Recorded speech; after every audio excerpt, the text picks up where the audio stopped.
xeexuñu ki téye nguur waaye ni mu yoree nguur ak ni mu sàgganee ba tubaab ëpp ak sénégalais ci biir Sénégal te boo demee réewam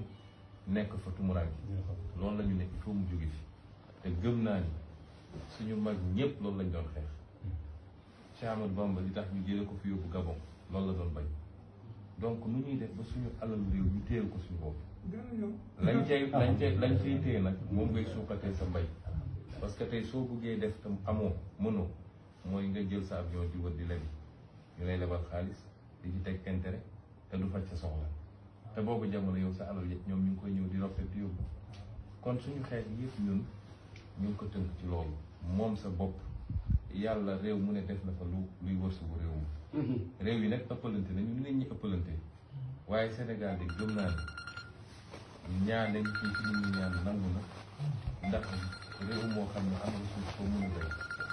am nga géej 750 kilomètres 718 kilomètres ci géej boo xam ne jën bu baax jën fees dell la jën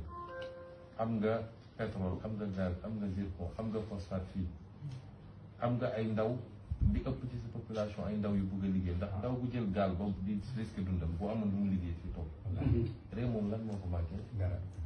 kon suñu problème yëpp foofu la ñun suñuy xeex loolu ñu tax a xeex su du woon loolu kenn duñu dégg ci politique